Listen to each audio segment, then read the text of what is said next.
All right, greetings. Sup, people? Invest in the future. Heck no, tech bro. This may be the gold rush of the present, but there's shit at the end of the rainbow. As a retail day trader, nothing wrong with scraping or scalping a few dollars out of the market. But as long as a long-term hold or investment, this is an ethical problem, as it means the end of humanity. Done deal anyway.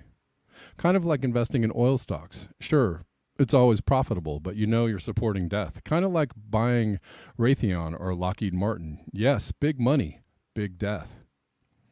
How do you sleep at night? Pillows stuffed with hundreds, I'm sure. But the robotics AI surveillance industry, you're putting the nail in the coffin of whatever humanity used to be. You can't possibly, on any level, think this is going to be a good thing for people. That's the most twisted, split-brain, disconnected thinking ever. We are heading into techno-dystopia, which is already here. Big Brother censoring your speech and your thoughts, demanding compliance if you want any foothold or income in the digital future. The third industrial revolution already did the damage. We are supposed to fix all that with AI and robotics? Laughable. We are so drunk on our supercharged technological power that we can't see the trap we are heading into. Cameras and facial rec everywhere. Already algorithmically cordoned off from each other, we just accept it. Just sit and watch. The only reassuring thought, if you can call it that, is that the ecosystems are collapsing, and these things will have a harder time operating. And it would be a shame to see all those cameras and cars and data centers damaged by flood and storms. A real shame. You know what I mean? All right. It's a little piece called Invest in the Future. And welcome, everyone. Thanks for hanging out. We're live on Rockfin, YouTube, and Rumble.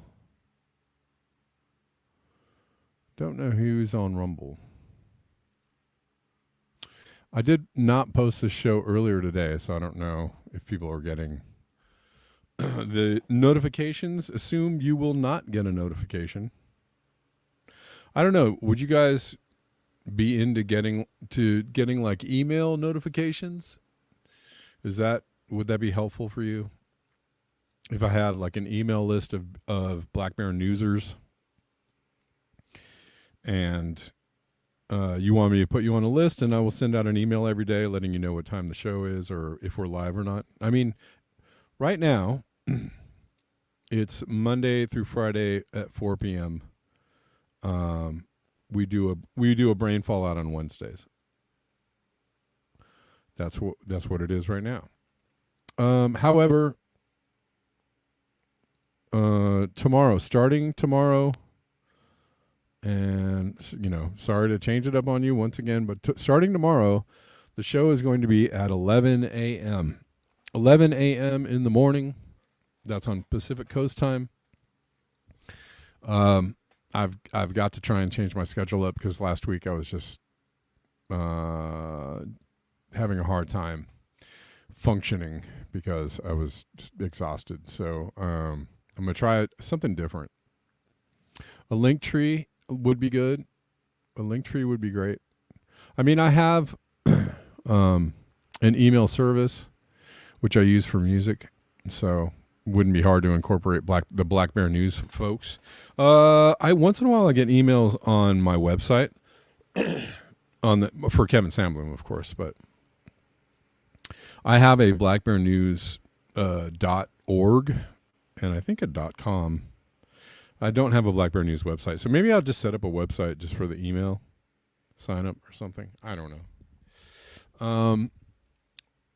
If you want to drop me your email in the Telegram, if you want to join the conversation on Telegram, we are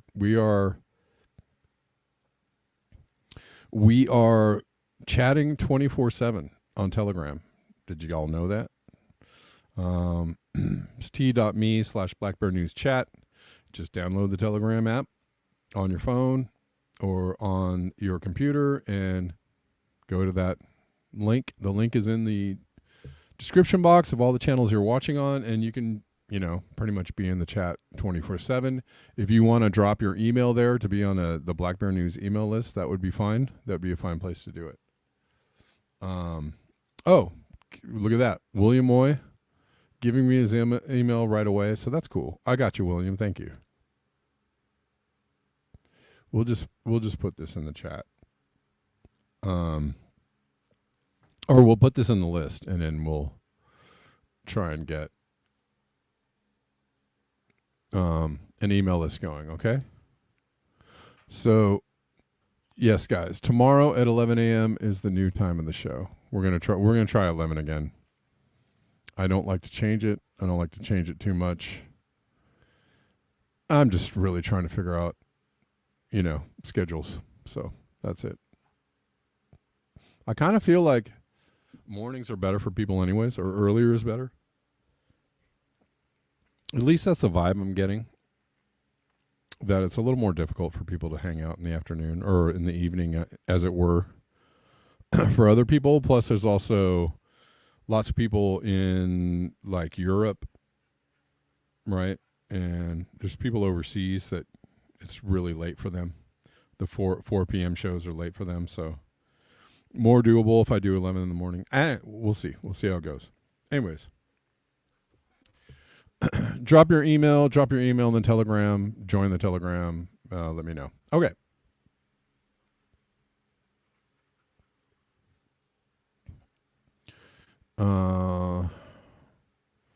Want to cover a few things today.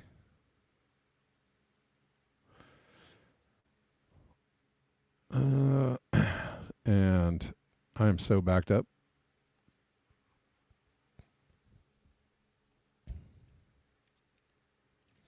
I want to do like a I feel like I want to do a sanity check on people. I'm not trying to grab this. Okay. Is everybody okay? The reason why I say, come on, man, this is really weird. No,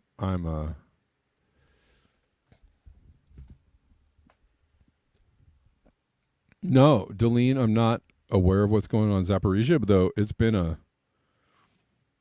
what's happening now? I know that there was, fighting going on around it. That's been going on. It's been kind of, left is not right, says Going South. It's been kind of a news story, but I don't know. Is there a new development? Bella says I had a weird clear gel show up in my bird feeder after a big rain. Your bird feeders. A weird clear gel. And then did you try and like take a sample of it or something, or like put it? I don't know. I would probably that seems awful strange. It's much too hot lately. Yes, Gregory. It has been broiling every day. It's like slightly cooler today. Right now it's 95 in my studio, 35% humidity, which is 5 degrees cooler than it's been. So it's noticeably just you put it aside in a dish and it was gone. Man, I don't know. Who knows what's going on out there? Like, technology has advanced. We know that there are drones the size of mosquitoes. We know that there are now drones that look like birds. We know that there are, drones. And Bob Basic says some seeds become gel when soaked. All right. Yeah, sounds about right. I actually watched somebody doing a chicken feed tutorial on fermented chicken feed, and that's kind of what happened to the chicken feed. Like, it just became this kind of like gelatinous thing. So maybe that's it. I don't know.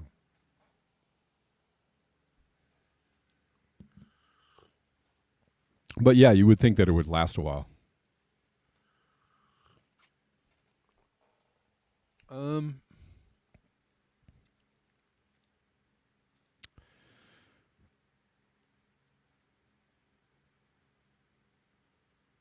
Yeah. Is still off to the United States government takeover? I don't know. Anyways, I want to do a check on, I see people out there that are, it's okay. You can do whatever you want, with your life, with your thoughts, with your vote. Just like I see a lot of people just going, well, it's got to be Kamala. Because Kamala Waltz, Harris Waltz 2024. Are you listening? Are you listening? Are you getting that the people behind Trump and behind Kamala Harris are the same people? Are you getting it? You don't got it yet. Clearly, some people are not getting it because they're like, well, I definitely don't want Trump. Okay. But you're going to get, you definitely didn't get Trump in 2020, but what you got was worse, like worse, like a collapsing economy, couple of wars, some genocide, and all out assault on the, ecosystems. You didn't get it. You didn't get it already.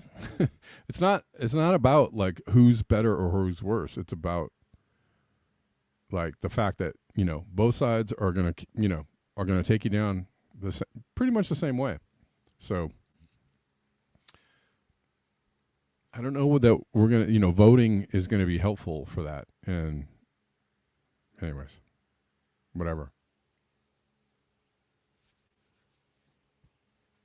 I'm just as weirded out by people who are putting out, Trump.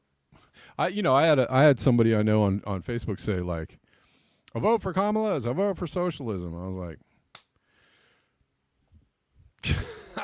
I can't even respond to anybody on Facebook because I'm just like, you are dumb.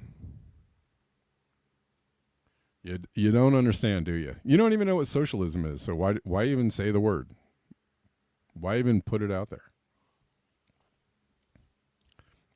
I can't, so it's just bizarre. So I just want to, just do it. Just put my finger out there, test the wind speed of people's brain cells. Like, are you you're not clear yet that it's both of the the blue and the red, the left and the right, they're both kind of leading you down the same path.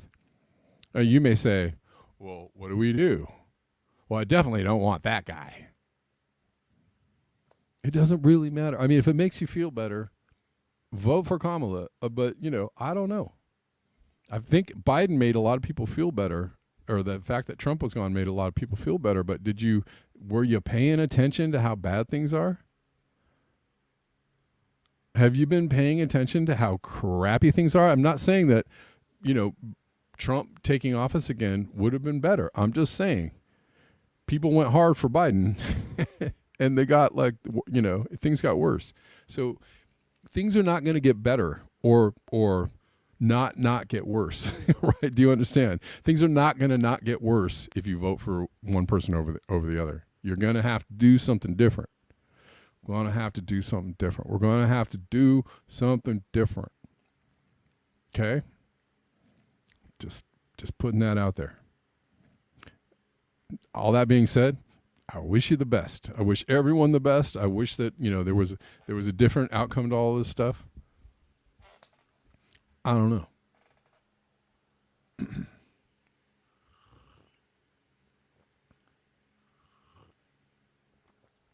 And I'm certainly not trying to make anybody feel bad, but I'm just trying to, like, you know, come on guys. Come on.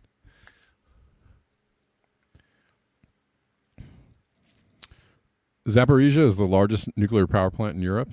Crikey. Well, okay, let's try and get a couple things out of the way while we can.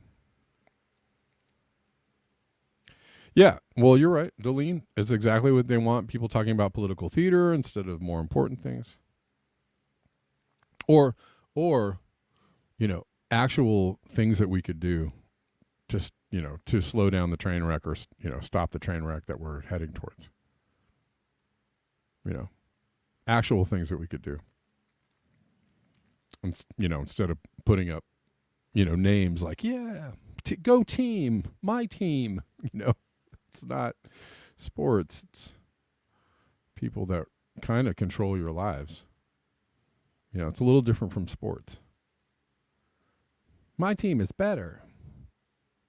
Sure. Sure they are. Okay. No, I didn't make banana bread, old as dirt. No, I'm going to make it maybe tonight or maybe tomorrow night. I didn't make it this weekend. I was way too busy.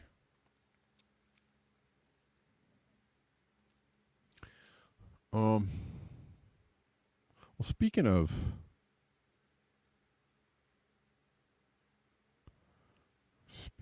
why can't I get this? This is bizarre. I keep trying to get this link and it's not letting me get the link. It's only giving me, come on. Does that work?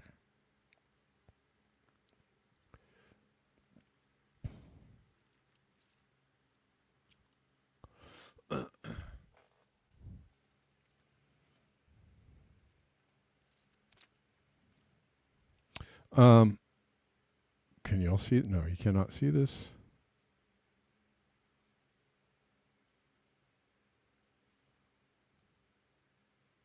Banana bread is way better than politics, yes. Yes.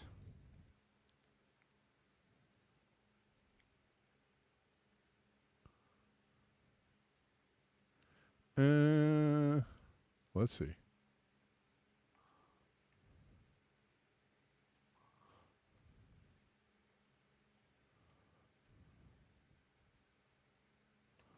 Let's see.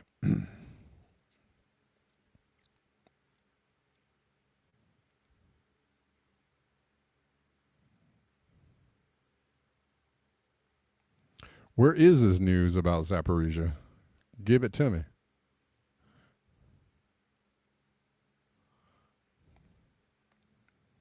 Is there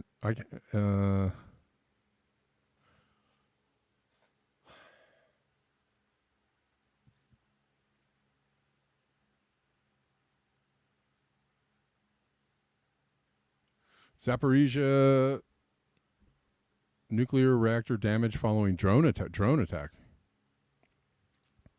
Have you guys been seeing all this like drone footage of the Ukrainian war? It's very scary. There was footage of some Russians blowing a Ukraine drone out of the sky. But if you've seen any of these drone videos of people getting blown up by drones in Ukraine. It's freaking really frightening.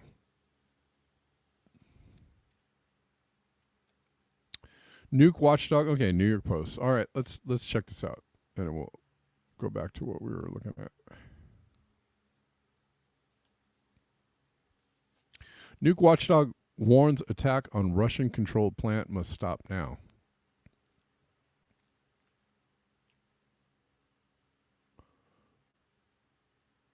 Thanks, Bella. Shocking photos capture smoke billowing out of the Russian-controlled nuclear power plant in Ukraine, a reckless attack that risked a major nuclear accident, according to the head of the International Nuclear Watchdog. Thick black smoke was seen Sunday exiting the top of the Zaporizhzhia nuclear power plant that Russia captured shortly after launching its full-scale attack on Ukraine in 2022. Massive fire followed multiple explosions, hitting the vast reactor facility.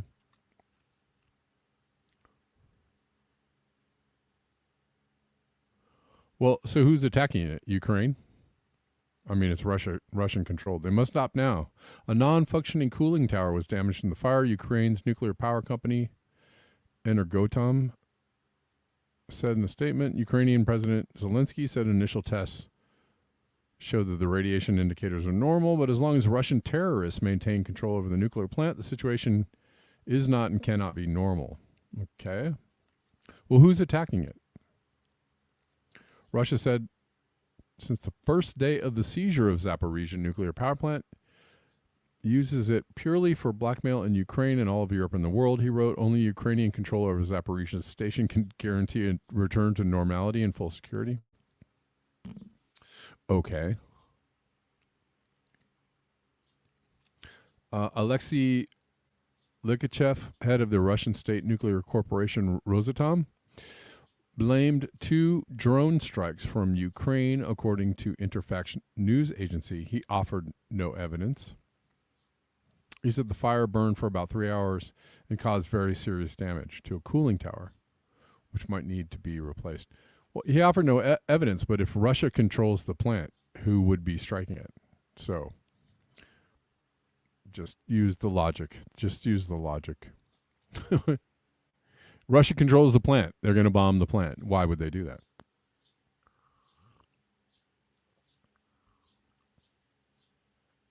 Use the logic. It's okay. It's all right.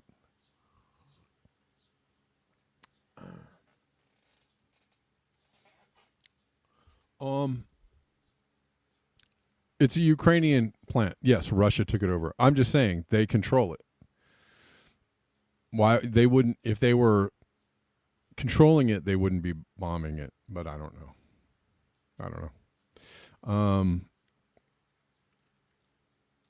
Who blew up the Nord Stream pipeline? Yes. Hey. Exactly. Russia bombed its own pipeline. Why would they do that? Doesn't make a lot of sense. Anyways.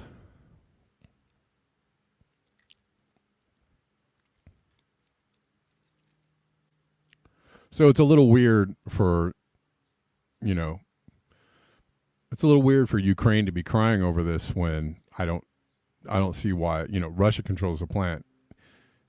Who is bombing the plant? So it kind of doesn't really make a lot of sense. Anyways. Gene says they want money and support from the U.S. and Europe, so they create this drama and blame it on Russia. It is so obvious indeed.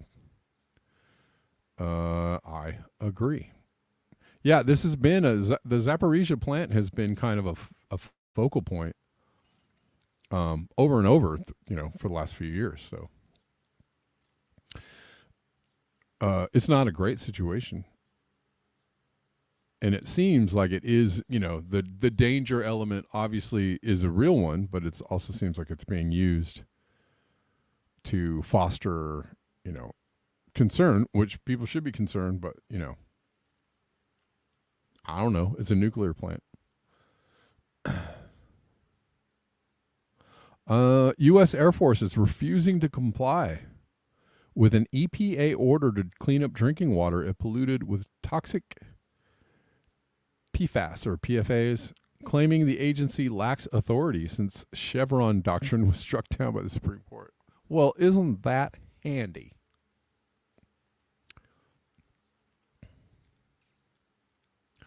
Isn't that handy?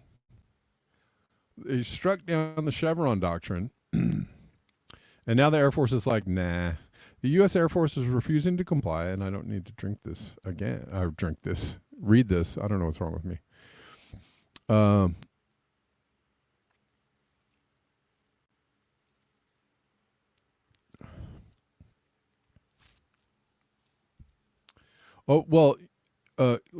Anyways, the U.S. Air Force is refusing to comply with an order to clean drinking water it polluted in Tucson, Arizona, claiming federal regulators lack authority after the conservative-dominated U.S. Supreme Court overturned the Chevron doctrine. Well, certainly voting for Kamala will totally make the Supreme Court not conservative. She's going to do everything in her power. Remember when the Democrats had a majority and she was the tiebreaker in the Senate, and they could have done pretty much anything they wanted to do. And they didn't. So why would that change? If she's elected president, it's totally different. And I got a bridge to sell you too. I also an island, a private island. It's mine. I own it.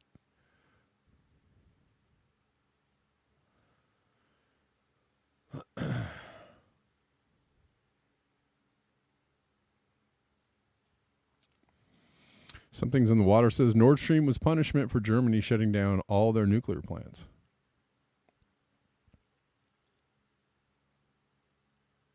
You think so? Maybe. Though former U.S. Environmental Protection Agency officials and legal experts who reviewed the Air Force's claims say the Chevron doctrine ruling probably would not apply to the order. The military's claim that it would represent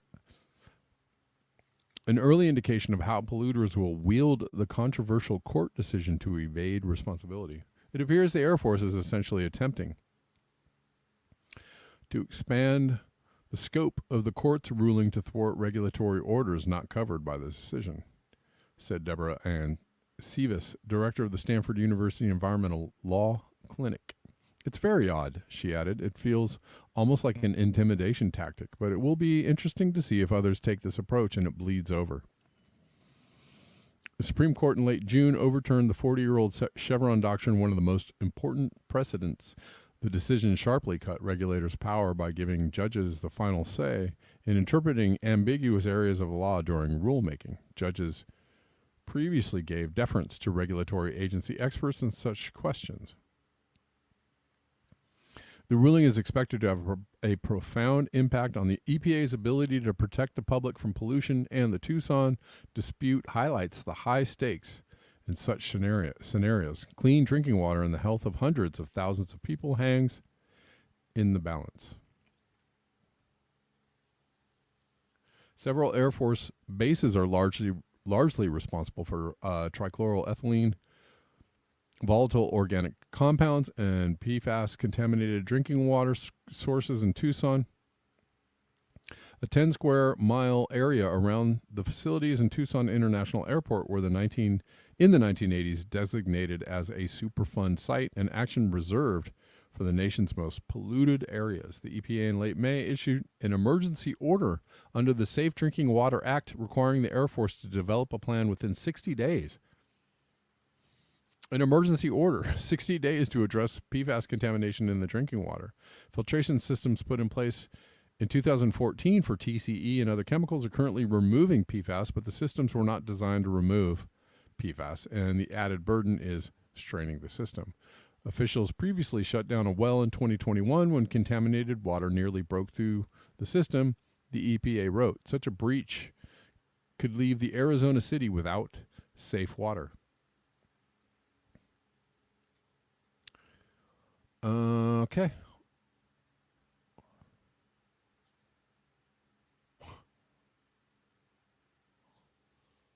So they're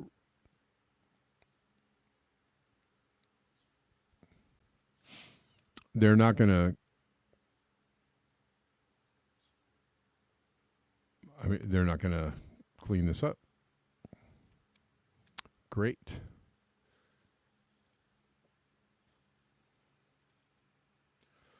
What? Spicy garlic tomato Nirvana? What?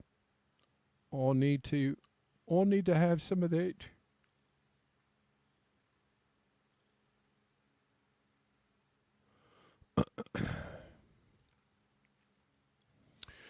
Germany shutting down the nuke plants gave the nuclear industry a black eye. Well, I mean, I could agree with that. I don't know if they're. I don't know. I'm not sure. Maybe they were punching Germany. I'm not sure. I mean, maybe they were doing several things at once. I don't know.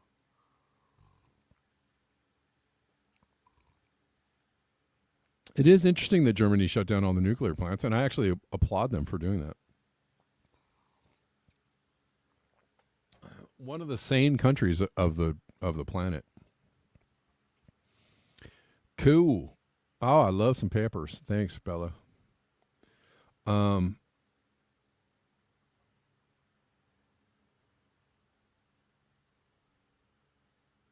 Yeah. I'm checking in on Rockfin. What's up? What's up, Rockfinners? Yeah, maybe I'll make banana bread tonight. I don't know. How y'all doing on the Rockfin? Is anybody on the Rumble? Who's on the Rumble? Some people on the Rumble, couple people on the Rumble. If you're on Rumble, like it up, share it. You know what to do. You know what to do.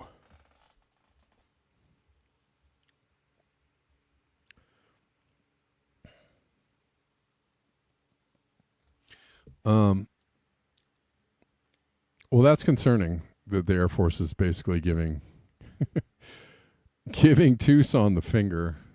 Sorry for your luck. Yeah, I know we contaminated all the drinking water. I'm sorry, but what are you going to do? I mean, we have $1 billion budgets, and we can't possibly spend any of that money cleaning up the water with our $1 billion budgets. We've got money to launder. Okay, let's get that straight. This from Paul Beckwith. It's torture. Brutal heat broils Texas prisons, killing dozens of inmates. No. Okay. Let's do this.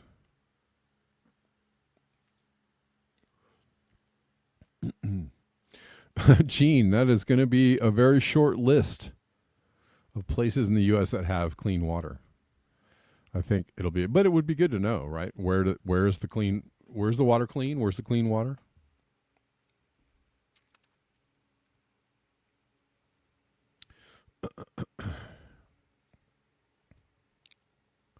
Brutal heat broils Texas prisons, killing dozens of inmates. Legal action aims to force criminal justice department to air condition prisons,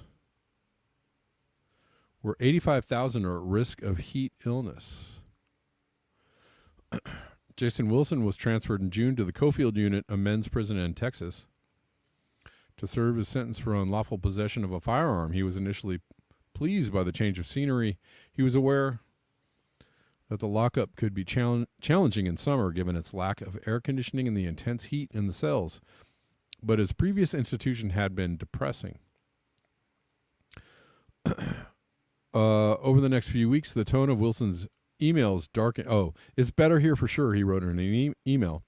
Over the next few weeks, the tone of Wilson's emails darkened. By late June, the heat was rising, and he reckoned it felt like 115 in his cell. I can withstand the heat, he said, but passing out water only once a day as it gets hotter isn't cool. One day, Wilson, a 47-year-old who went by the name Blue, wrote at 5:53 p.m., "They haven't passed out any cold water today at all. This is ridiculous. Doesn't make sense." One of his last emails came on July 1st. "Pretty warm today. No cold water at all. It's 5:45 p.m. We need cold water like now." July 7th, an outside advocate, Brittany Robinson, Robertson received an email written on Wilson's own account. You need to check on Jason Wilson immediately. I don't think it's good. She called the prison, was informed the guards had carried out a wellness check on the prisoner and he was fine. As she was on the phone, she received a message from Wilson's father. Jason had died in his cell 2 days previously, he said. Wow. On July 5th. Robertson quizzed the prison officials about why they had told her that Wilson was doing well when in fact his body had already been in the morgue for 48 hours. The official replied, I was just doing what I was told. Wow.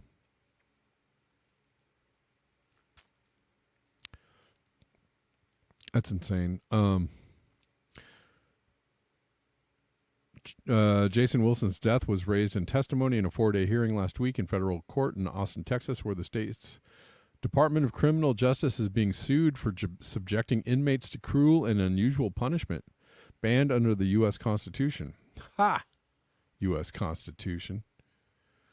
It barely even exists anymore. The opening line of the complaint bluntly claims Texas prisoners are being cooked to death.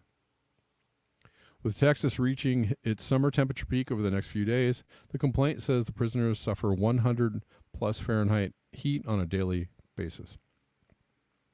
On average, 14 people die of extreme heat in their cells annually. The plaintiffs say a figure the state disputes. I dispute that number. Well, but it's right. It's true, right? Yes, but I dispute it. Legal action aims to force the Texas Department of Criminal Justice to air condition all its prisons, about 2/3 of which currently lack AC. 2/3. As a result, about 85,000 prisoners across the dozens of correctional institutions are estimated to be at risk of heat stroke, exhaustion, nausea, and other heat-related conditions, even to the point of death.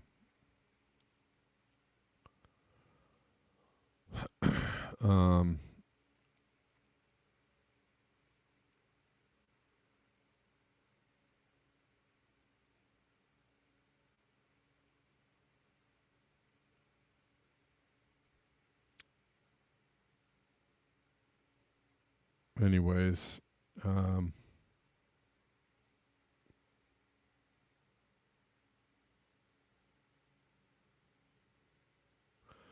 mean, people are suffering, terminal conditions from the heat. It's torturous, it's insane, it's unconstitutional, and they keep getting away with it, but I think Texas might finally have met their match this time. The case is so strong.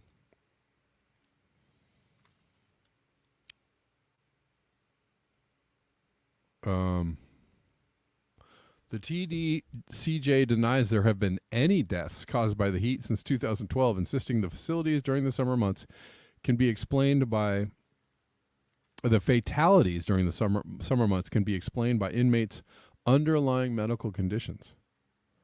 Well, yeah, but if you're weakened in a weakened condition and it's 115 degrees in your cell, then I guess that might actually be fatal.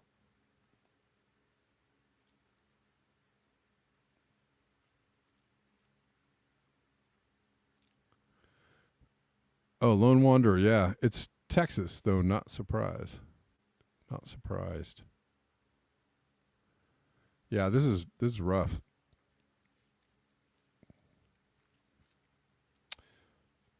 Collier admitted, however, that extreme heat contributed to the deaths of 3 prisoners during the brutal heat wave that pummeled Texas last year. One of the deceased, Elizabeth Haggerty, 37, died in June 2023, just days before she was scheduled to be released. That is really aggravating. Outside temperatures at the time were above 100 degrees, and she was struggling with a heat rash and had trouble breathing. She had put a sign up in her unconditioned cell saying, "Please give me water." It was ignored. Man.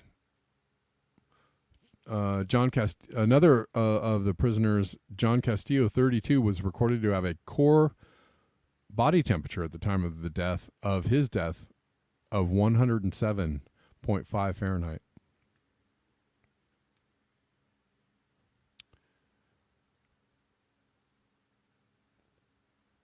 Good Lord.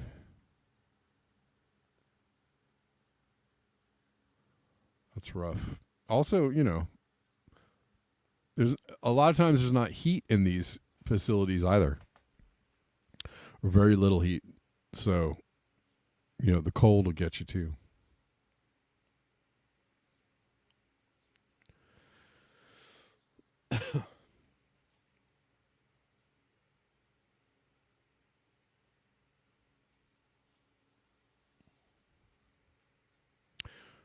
And no cold water, no cold showers. Yeah, Gene. George Robeson says, I don't think Trump will ever leave office if he gets elected. I mean, did he leave office last time? I mean, there were protests, but he left office. I don't know why, I mean, who knows? We'll see what happens. I mean, there's a lot of people that think that the elections might be postponed or canceled this year. I don't know. I don't know one way or the other whether that I feel like that's true or not. Given how weird this year is, it's not super unlikely. This year has already been very weird, but I'm going with the idea that the elections are going to happen and but why would they were saying that about Trump last time and he left office.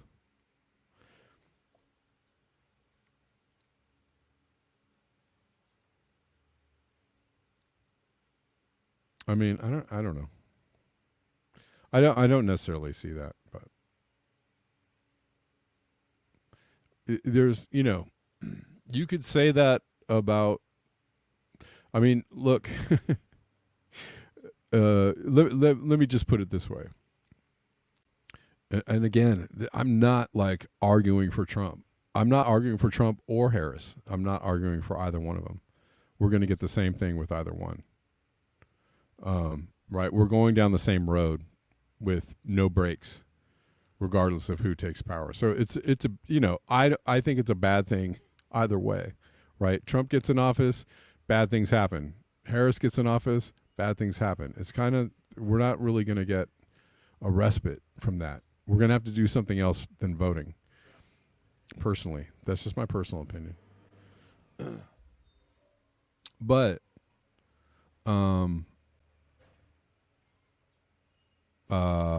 shoot, what was I going to say?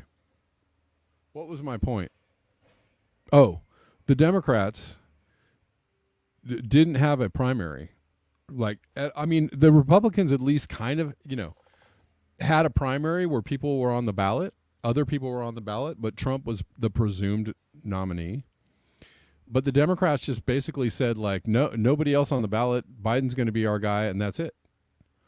How is that democracy? And then when Biden stepped away from the nomination or from the presidential election, Kamala was literally just anointed. There was no, let's have a quick primary. There was no, like, can we have a vote of confidence from the people? She was just put up there. So how is that democracy? I'm just wondering which one isn't democratic. You're saying that Trump is not going to leave office. He's a future dictator, but we basically had the Democrats saying, get out of the primary race or else. Don't run against Biden or we'll take away your delegates. Right? And then, Biden steps down and Kamala is the nominee. No questions asked. No input from the public. No, hey, how about a quick poll of the people? Who do they want? Who would they like to see? No, you don't get a voice. That's not democracy, right? You have people that have been basically, appointed as the nominees for the Democratic Party telling you that the democracy is on the line. Okay. Sure. We'll go with that. But maybe you're right. Maybe Trump does take office. Maybe he never leaves. But what if Harris takes office and she never leaves? Both. I mean, there's not. There's no guarantee at this point that somebody might unanimously just decide, like, well, you know,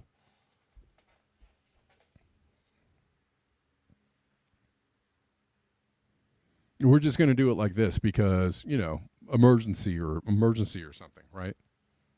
We've declared a national emergency. We can't have the elections. Whoever's in power is going to stay in power. Continuity of government. Anyways.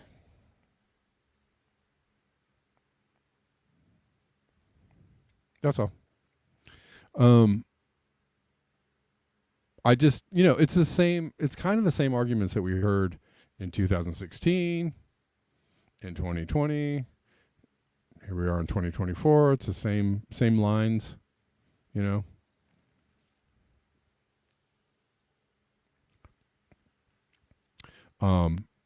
If you want Trump to win, don't question Kamala on anything.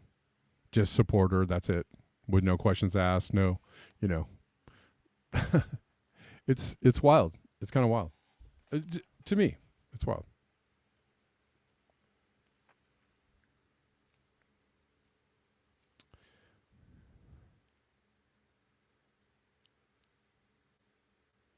The military and police like Trump? Well, sure. I guess. I mean, I don't know. There seems to be a lot of support for the Democrats among the elite. And I mean, yeah, you're right. The military and police select Trump. Do you think they're going to... I don't know if they're going to do that, though.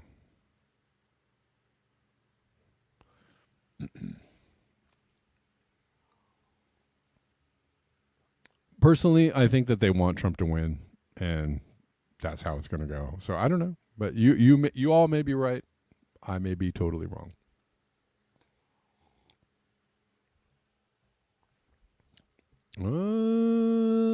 Steph C, I might have to disagree with you on that, because there's a lot of there's already evidence that the Republicans try to do things and the Democrats end up being the ones implementing the things that the Republicans can't do outright, right? NAFTA. The Affordable Care Act was actually a Republican. It was Romney Care. It was a Republican health care option that benefited corporations and did not benefit the people. That was a Republican proposal. That's what we got. And the Democrats passed it, and we were like, whoop, whoop, look what we got, health care, whoop. Right? NAFTA was a Republican proposal that they couldn't get through. And who got it through? Bill Clinton.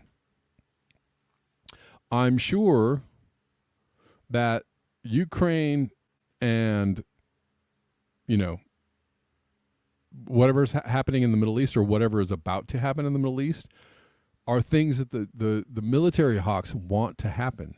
Who's implementing those things? The Democrats. Whoop, whoop. Democrats. Whoop. Freedom. The original revolution that brought Zelensky to power was done under who? Under Obama. Whoop, whoop. Democrats. Whoop, whoop. Freedom. The good guys are doing it, so that means it's okay. Do you know what I'm saying? You know what I'm saying, Steph C? The Republicans, you know, fully want this stuff. They propose it, and then the Democrats go, hold my beer. They say, hold my beer. I'll do it for you.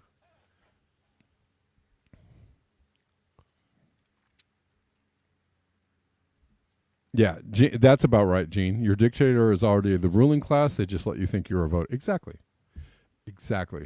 What's the analogy of voting? Voting is like being in a car with somebody else driving, but you have a steering wheel, so you think you're controlling where it's going. That's what voting is at the moment. That's what voting is.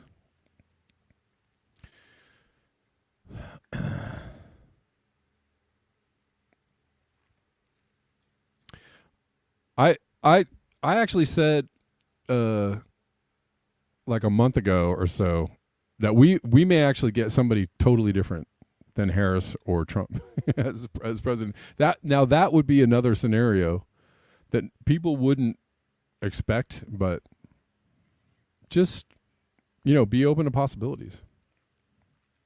Be open to possibilities. It was all George's fault. He brought up Trump, and that's how we got back to politics. It's all George's fault. George, you're good, man. You're good. I mean, I'm cool with, this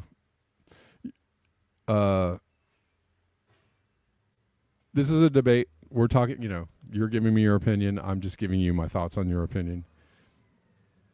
All of us could be wrong or right. Okay? I'm just giving it to you how I see it. But, at the end of the day, you do what you think is right. You do what feels right to you. You follow your own voice. Do your own thing. How did Trump's ear heal so fast? You're right. How did it? That's a good question. Yeah. Okay. How are we at the end of the show? That's what I want to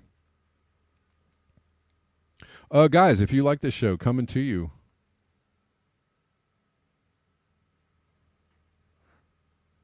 Radiotherapy, is that how his ear healed so fast?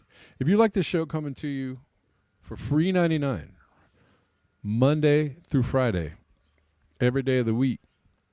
I mean, every weekday. That's what I meant to say. And you enjoy this content, and you enjoy hanging out here, and you enjoy the chats and all that kind of good stuff. If you want to support this channel, there are lots of ways to do it in the description box. Venmo, PayPal, Cash App, Zelle, etc., coffees, etc.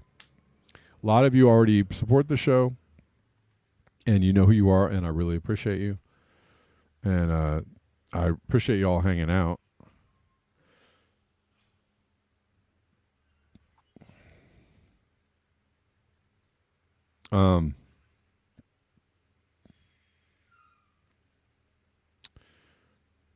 Appreciate you all hanging out. Let's see. We're looking at this chart. Thermometer now says 1.68 C. Global mean temperature, 12-month moving average. Look at this. Look at this. We're almost at 1.7. We are almost at 1.7. That's how quickly this is spiraling out of control. How quickly we're spiraling out of control.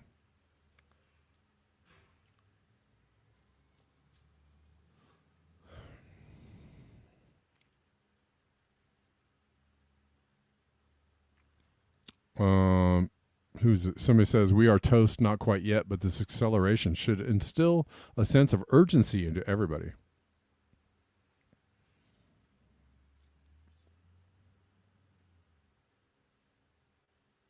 $1.68.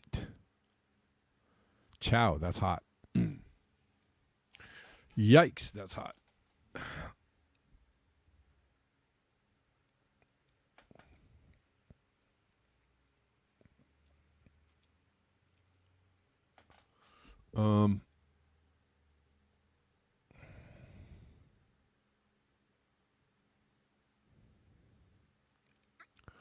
Lastly, let's look at this real quick. I did want to play this thing on socialism, but only if we have time. Only if we have time. The Naimina and Kiio is one of the last intact forests in Kenya and is a sanctuary for elephants and wildlife from the Serengeti. Modernization is inevitable. I was just, someone else was talking about this, saying that, I mean, all of the still intact forests are under threat.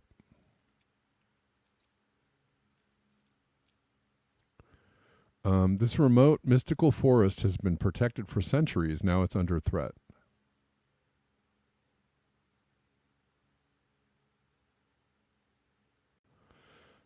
Naimina and Kiio, or the Forest of the Lost Child, stretches along the top of an escarpment of the western wall of the Rift Valley, Kenya. Legend has it that the forest is haunted by the spirit of a young girl lost while herding her family livestock. This place is sacred to the indigenous Maasai people, of whom around 25,000 live in and around it. Despite being just 70 or so miles southwest of the capital, Nairobi, a lack of roads means these are some of the most remote Maasai clans in the whole of Kenya. No, everybody, no.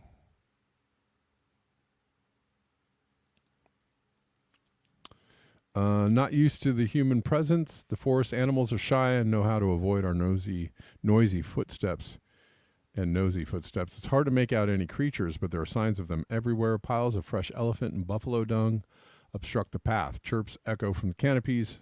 Indistinguishable grunts and rustles come from within the overgrowth, and a gentle revving sound can be heard as colobus monkeys swing between branches overhead. High up in the Loita Hills, this is the closest you'll come to hearing a motorbike.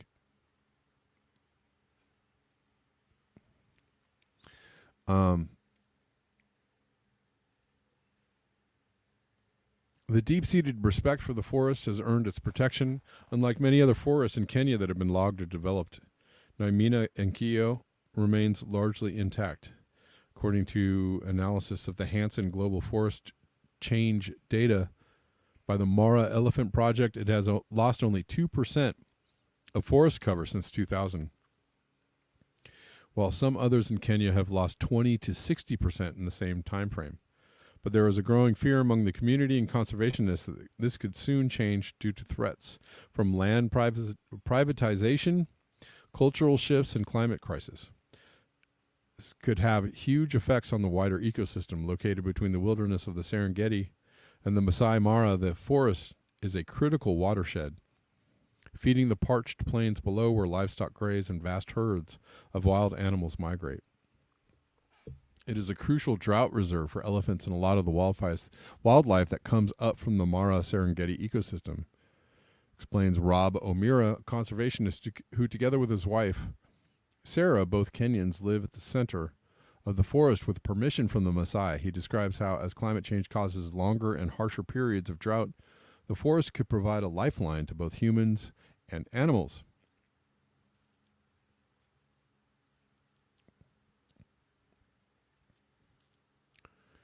In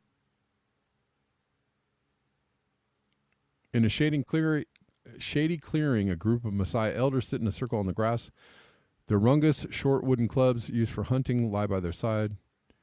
Speaking in turn respectfully, they all agree the biggest threat to the forest is land adjudication, a Kenyan government policy whereby communal land is subdivided into individual plots.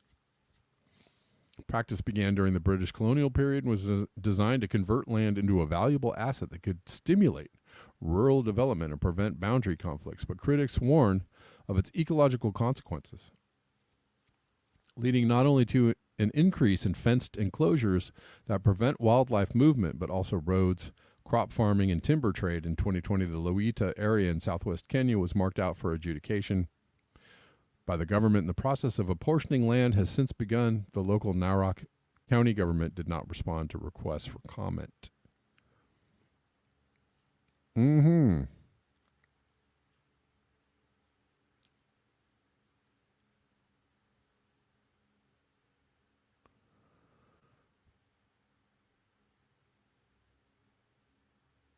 But I'm sure this is going to,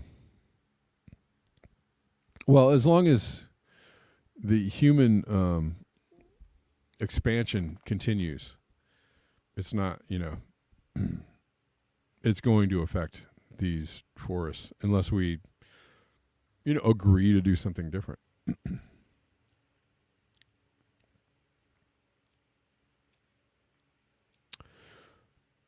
Yeah, Steph C. Yes.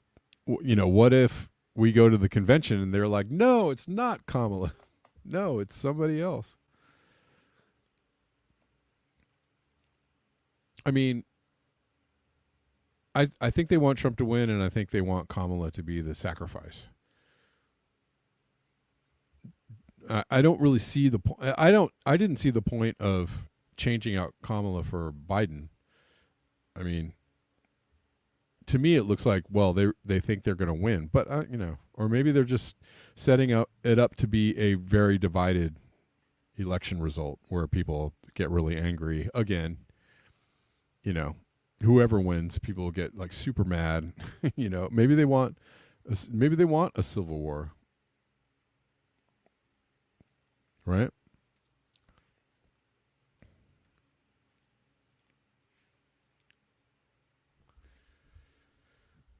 You gave up on hope, lone wanderer. McPherson shattered all illusions. Well, sure.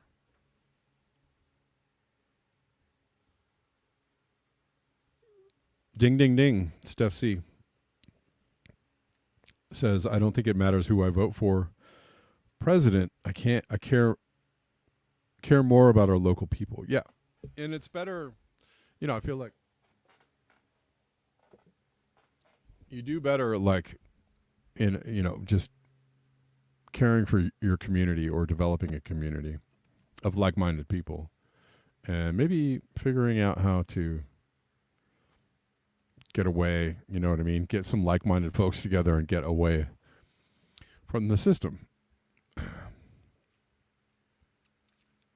to become self-reliant.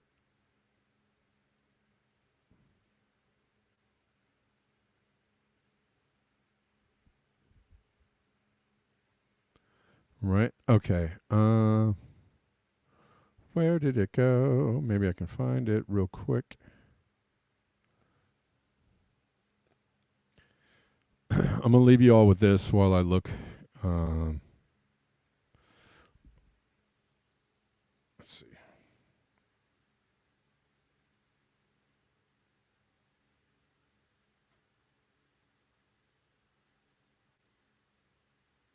Again,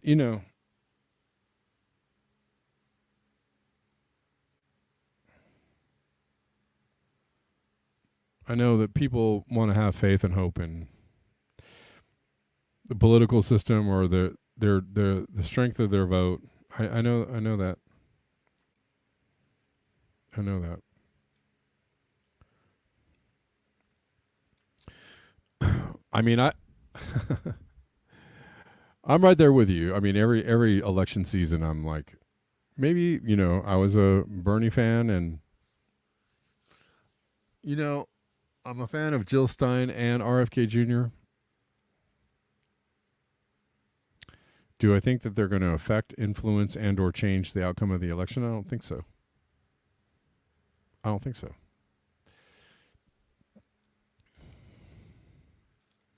And I feel very jaded for thinking that and feeling that. But that's kind of where I'm at.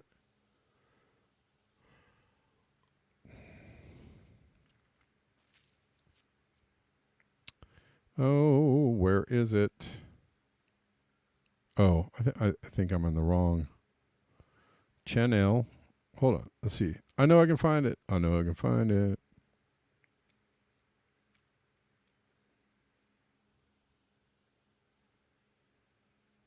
If only my computer would work a little bit faster. Gregory says it's probably only a matter of time before another COVID-like flu could fall out of another lab. But yeah. Yep. I mean, they're already trying to do, they're trying to bring COVID back. They're trying to tell you the bird flu is a thing. They're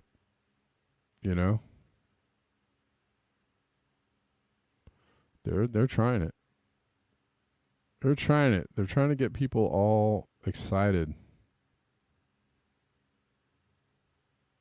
COVID isn't over, bro. I loved COVID. Gave me a sense of purpose, something to be really excited and up in arms about.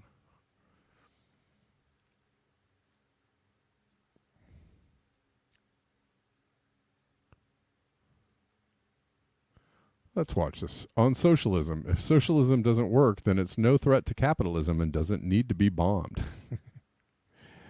This is the Rathbone. Something and then point to its... Socialism has never worked. Communism has never worked. Just stop.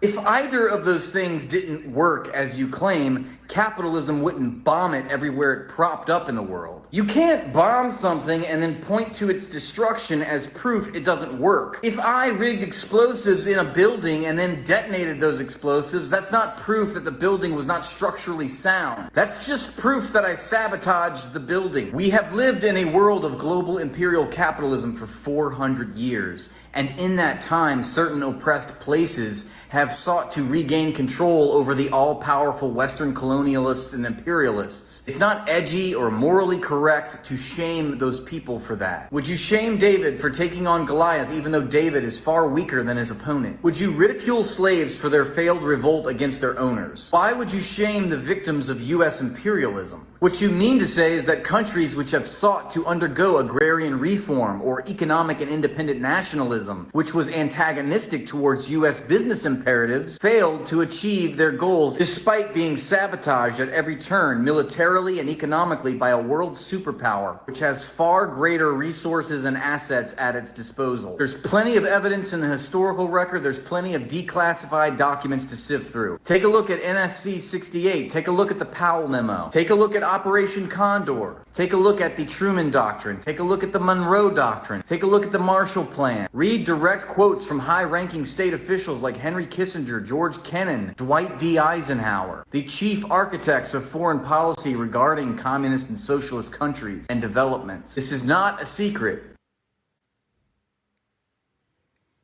Yeah. Well said. All right, I'm going to leave with that. Thanks, guys. Thanks for your eyes, your ears, and your conscience. And mostly thank you for your the conversation. I'm going to see you all tomorrow at 11 a.m. Pacific. New time. New time. Hopefully we'll stick with that. 11 a.m. Pacific. See you tomorrow. Until next time, peace.